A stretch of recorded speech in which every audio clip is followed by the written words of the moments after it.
The sound of a golden puppy pressing its body against a closed nursery door at 4 in the morning is unmistakable.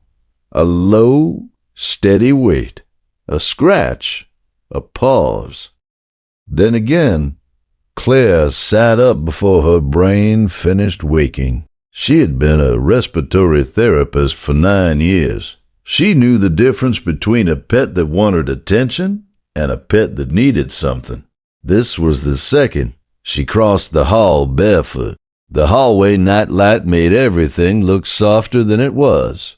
The golden puppy was in front of Caleb's door, not pacing, not whining, just standing there, head low, wake forward, eyes fixed on the wood. "Move!" she whispered. The animal did not move. She pushed past, opened the door, and looked in. Caleb was asleep on her back, cheeks flushed, small fist curled near the cheek. The room smelled the way a child's room smells. At 4 a.m. Nothing wrong. Nothing she could name. She turned back to the hallway. The golden puppy was still standing there, watching her now instead of the door. She closed the door gently and went back to bed. By Tuesday it had happened 3 more times. By Thursday Greg was awake too. "It pushed me," he said over coffee. "I went in to check on her at 1. The golden puppy pushed against my legs. Hard. I almost fell." He laughed, but it was the wrong kind of laugh. The laugh of a man who had not yet decided what story he was going to tell himself about what was happening in his house. Claire did not laugh. She had been thinking about it for 4 days. "It's possessive," she said. "I've seen this before with families. The animal forms an attachment to the child and starts to read normal caregiving as a threat. We need to be careful." She said it because she believed it. She said it because she had seen it. 20 families across 9 years. The pattern always started the same way.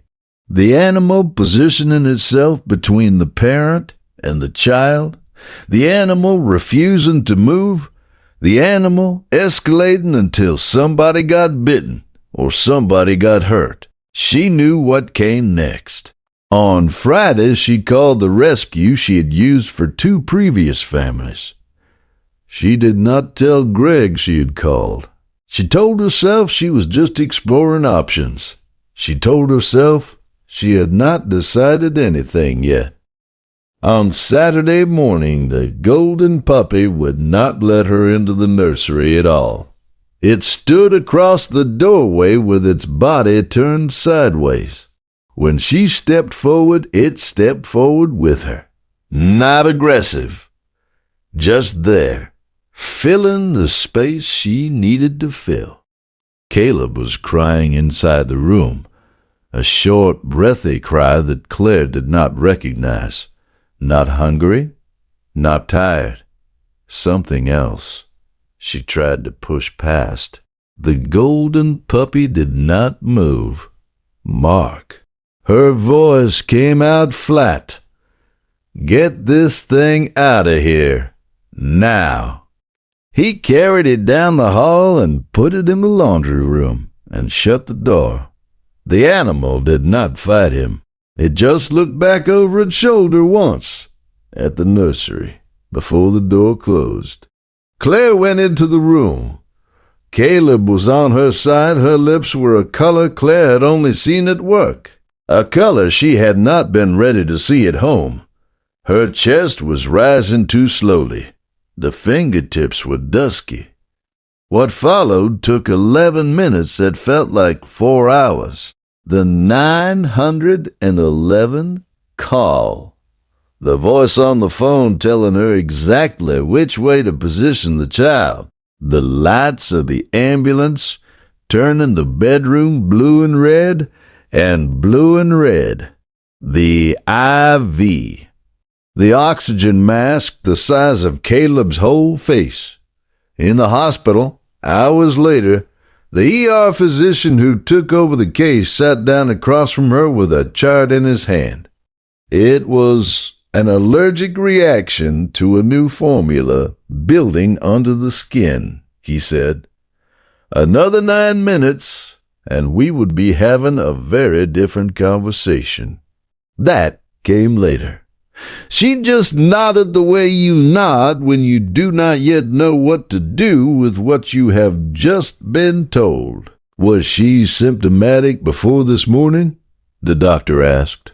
She thought about the door, about the nights, about the golden puppy standing in the hallway at 4 a.m., with its eyes fixed on the wood, like the wood was a problem it was trying to solve. Maybe, she said. I think, yes. She drove home alone that afternoon. The car was very quiet. Greg stayed at the hospital with Caleb. The street lights were just coming on. She opened the laundry room door, and the golden puppy did not run out. It walked, slowly, the way an animal walks when it is not sure if it is still in trouble. She did not say sorry. She had not earned it yet. She put her hand on the back of its neck and let it lean its weight into her palm. The golden puppy closed its eyes. That night the door to the nursery stayed open. The golden puppy took its position on the rug at the foot of the empty crib and did not move. Claire sat in the chair across the room and watched it.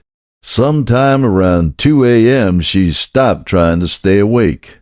When Caleb came home 3 days later, the golden puppy did not perform relief. It walked over once, smelled the blanket, and went back to its rug. It had work to do. In the corner of the room, the small framed picture from the baby shower had fallen face down on the dresser. Claire had not noticed it before. She left it where it was.